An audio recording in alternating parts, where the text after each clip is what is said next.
Hello students, कैसे हैं आप सब? Hope you are doing well. Today we are here with a new chapter और चैप्टर का नाम है सेपरेशन ऑफ सब्सटेंसेस, यानी सब्सटेंसेस को अलग अलग करना। अगर आपने अभी तक पिछले 4 चैप्टर की वीडियोस नहीं देखी हैं, तो उसका लिंक आपको डिस्क्रिप्शन बॉक्स में मिल जाएगा। आप वहां से सारी वीडियोस देख सकते हैं। तो ज्यादा बातें ना करते हुए सीधे चलते हैं अपने चैप्टर की ओर। Separation of substances. हम अपनी डेली लाइफ में न जाने कितने सब्सटेंस को सेपरेट करते हैं। तो आइए उसके कुछ एग्जांपल्स देखते हैं। हर सुबह जब हमारे घर में चाय बनती है, तो चाय में डाली जाने वाली चाय की पत्तियों को स्ट्रेनर यानी छन्नी से छानकर सेपरेट यानी अलग कर दिया जाता है। हम ऐसा इसलिए करते हैं क्योंकि चाय बनने के बाद चाय पत्ती हमारे लिए यूजफुल नहीं होती। आइए अगला एग्जाम्पल देखते हैं। हार्वेस्टिंग के टाइम पर ग्रेन्स और स्टॉक को अलग अलग सेपरेट किया जाता है। जो ग्रेन्स होते हैं उसे तो हम अपने फूड मटेरियल की तरह यूज करते हैं और बचे हुए स्टॉक को फॉडर यानी कैटल के फूड की तरह यूज किया जाता है। और ये भी एक एग्जाम्पल है सेपरेशन ऑफ सब्सटेंसेस का। आइए अगला एग्जाम्पल देखते हैं। आपने अपने घर में किसी ना किसी को मिल्क या कर्ड चर्न करते तो देखा ही होगा। इससे बटर और लस्सी सेपरेट हो जाते हैं और ये दोनों ही चीजें हम अपने खाने में यूज करते हैं। तो आइए देखते हैं एक और एग्जाम्पल। ये बड़ी सी मशीन जो आप स्क्रीन पर देख रहे हैं, वो कॉटन की गिनिंग में यूज होती है, जिसके बारे में आपने चैप्टर 3 फाइबर टू फैब्रिक्स में पढ़ा था। इस प्रोसेस में कॉटन बॉल्स और कॉटन सीड्स को सेपरेट कर दिया जाता है। यहाँ कॉटन बॉल तो यूजफुल मटेरियल है हमारे लिए और cotton seed non useful material है। तो देखा आपने, हम अपनी डेली लाइफ में किस किस तरह से सब्सटेंस को सेपरेट करते हैं और ये उसके कुछ एग्जाम्पल अभी हमने पढ़े हैं। आइए अब सेपरेशन ऑफ सब्सटेंसेस का बहुत सिंपल और बहुत टेस्टी एग्जाम्पल देखते हैं। ये है पोहा। ये वैसे तो बहुत टेस्टी होता है, मगर किसी को इसमें डाली मिर्च नहीं पसंद होती, किसी को मूंगफली नहीं पसंद होती। तो जो चीज हमें नहीं पसंद होती हम उसे अलग कर देते हैं और जो चीज पसंद होती है उसे हम खा लेते हैं। और ये भी सेपरेशन का एक एग्जाम्पल है। जैसे ये फ्रूट और वेजिटेबल की बास्केट है। अगर आपकी मम्मा कहे कि सारे फ्रूट्स अलग कर दो और वेजिटेबल अलग कर दो, तो आप इजीली कर पाओगे। क्यों? क्योंकि इनका साइज बड़ा है। ये है टिंकू भैया और टिंकू भैया के दिमाग में एक सवाल आया। अगर जिन सब्सटेंसेस को हम अलग करना चाहते हैं उनका साइज फ्रूट्स, वेजिटेबल और पोहे के इंग्रेडिएंट से बहुत छोटा होगा, तो हम उसे कैसे अलग कर पाएंगे? इस क्वेश्चन का आंसर जानने के लिए आपको इस वीडियो को पूरा देखना होगा।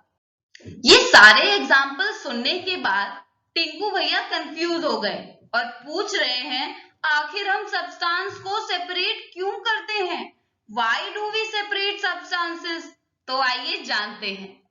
We separate materials, यानी हम मटेरियल्स को सेपरेट क्यों करते हैं? तो पहला एग्जाम्पल है, हम राइस में से स्टोन को सेपरेट करते हैं। इसका पर्पस है कि हम मटेरियल में से हार्मफुल कंपोनेंट या इम्प्यूरिटीज को रिमूव करना चाहते हैं और फिर हम उस इम्प्यूरिटीज को फेंक देते हैं। सेकेंड एग्जाम्पल है churning milk to obtain butter. इसका पर्पस है कि हम दो यूजफुल सब्सटेंस को सेपरेट करते हैं, जैसे कि लस्सी और बटर, और हम दोनों ही सेपरेट किए हुए कंपोनेंट को यूज करते हैं। थर्ड एग्जाम्पल है separate T and leaves.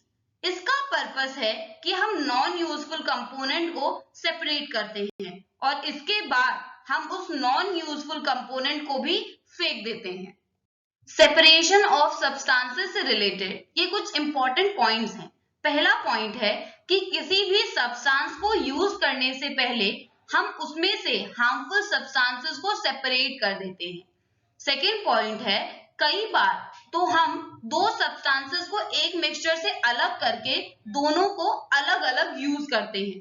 Third point है, जिन सब्सटेंसेस को सेपरेट किया जाता है उनका साइज और मटेरियल भी अलग हो सकता है।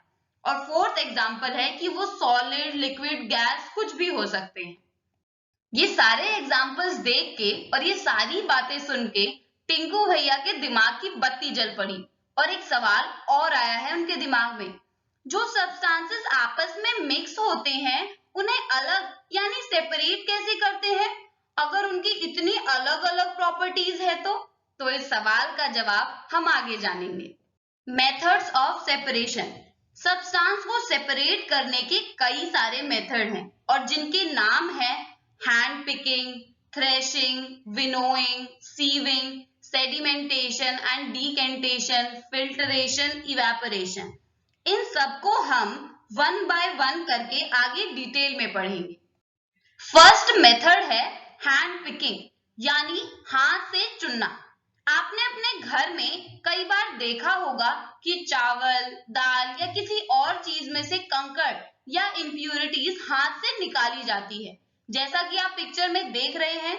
इसी मेथड को हैंड पिकिंग कहा जाता है। इस मेथड का यूज थोड़े से बड़े साइज की इंप्यूरिटीज को अलग करने में होता है, जैसे डर्ट, स्टोन, हस्क एक्सेट्रा।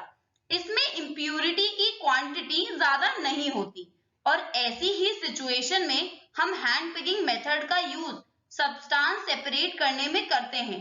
तो आइए अगले मेथड की ओर चलें। सेकेंड मेथड है थ्रेशिंग। हार्वेस्टिंग के टाइम पर जब कभी आप किसी खेत के आसपास से गुजरे होंगे तो आपने खेत में ये बड़े बड़े पैडी बंडल्स तो देखे ही होंगे। काटने के बाद उन पैडी स्टॉक्स को सन में ड्राई होने के लिए छोड़ दिया जाता है और हर एक स्टॉक में बहुत सारे ग्रेन्स होते हैं। थ्रेशिंग का यूज ग्रेन को स्टॉक में से सेपरेट करने के लिए होता है। इस प्रोसेस में स्टॉक को एक सरफेस पर पीटा जाता है जिससे ग्रेन अलग हो जाते हैं। थ्रेशिंग बुलक्स की हेल्प से होती है। अगर ग्रेन्स लार्ज क्वांटिटी में हो तो फिर उसे मशीन से थ्रेश किया जाता है, जैसा कि आप पिक्चर में देख सकते हैं। तो आइए चलते हैं अगले मेथड की ओर। थर्ड मेथड है विनोइंग। इस मेथड का यूज मिक्सचर के कंपोनेंट्स को सेपरेट करने में होता है। विनोइंग का यूज किसी मिक्सचर के लाइटर और हेवियर पार्टिकल्स को अलग करने में होता है बाय विंड और बाय ब्लोइंग एयर यानी हवा से। इस मेथड को फार्मर्स यूज करते हैं जब उन्हें लाइटर हस्क पार्टिकल्स को हेवियर ग्रेन से सेपरेट करना हो। तो इसमें हस्क पार्टिकल्स लाइट होने की वजह से हवा से दूर कहीं उड़ जाते हैं और ग्रेन्स वहीं गिर जाते हैं और बचा हुआ हस्क कैटल के फॉडर के रूप में यूज किया जाता है। तो आइए देखते हैं अगला मेथड। फोर्थ मेथड है सीविंग। हमेशा रोटी के लिए आटा तैयार करते वक्त मम्मी एक छन्नी से आटे को छानती हैं जिससे सारे नॉन यूजफुल मटेरियल छन्नी के ऊपर रह जाते हैं और हमारा आटा बर्तन में आ जाता है। और ये एग्जाम्पल है सीविंग का। सीविंग में बड़े पार्टिकल्स सीव के ऊपर रह जाते हैं और फाइन पार्टिकल्स नीचे अलग हो जाते हैं। इस मेथड का यूज तब किया जाता है जब मिक्सचर के कंपोनेंट्स का साइज डिफरेंट हो। इस मेथड का यूज कंस्ट्रक्शन साइट पर सैंड में से पेबल्स और स्टोन्स को सेपरेट करने में भी किया जाता है। फिफ्थ मेथड है सेडिमेंटेशन एंड डीकेंटेशन। कई बार हम मिक्सचर के कंपोनेंट्स को हैंड पिकिंग या विनोइंग मेथड से सेपरेट नहीं कर पाते हैं, जैसे कि लाइटर पार्टिकल डस्ट। हमने अपने घर में देखा होगा कि दाल या चावल बनाने से पहले उन्हें धोया जाता है क्योंकि इससे उसका सारा डर्ट वाटर में घुल जाता है और उसे इजीली सेपरेट किया जा सकता है। जब एक मिक्सचर में पानी डालने पर हेवियर कंपोनेंट सेटल डाउन यानी नीचे बैठ जाए तो उसे सेडिमेंटेशन कहते हैं। जैसे वाटर में सैंड ऐड करने पर सैंड बॉटम में सेटल डाउन हो जाता है और जब उसमें से वाटर को सेपरेट कर लिया जाता है तो इस प्रोसेस को डीकेंटेशन कहते हैं। इस प्रोसेस का यूज उस मिक्सचर को अलग करने में भी होता है जिसमें दो लिक्विड एक साथ मिक्स नहीं हो पाते हैं। आ गए टिंकू भैया अपने सवाल के साथ। चाय बनाने के बाद आप टी लीव्स को सेपरेट करने के लिए क्या करते हो? डीकेंटेशन को एक बार ट्राई करते हैं। जब हमने टी लीव्स को सेपरेट करने में डिकेंटेशन प्रोसेस का यूज किया तो चाय में थोड़ी बहुत लीव्स उसके साथ आ गई। इसीलिए घर में चाय को छाना जाता है स्ट्रेनर से और इस प्रोसेस को फिल्टरेशन कहते हैं। जब इम्प्यूरिटी बहुत फाइन होती है तो हम फिल्टर पेपर का यूज भी कर सकते हैं सेपरेशन के लिए। इवेपोरेशन, सी वाटर से वाटर और सॉल्ट को सेपरेट करने में इवेपोरेशन मेथड का यूज किया जाता है, जैसा कि आप पिक्चर में देख सकते हैं। The process of conversion of water into its vapour is called evaporation. Water को उसके वेपर फॉर्म में कन्वर्ट करने को ही इवेपोरेशन कहा जाता है।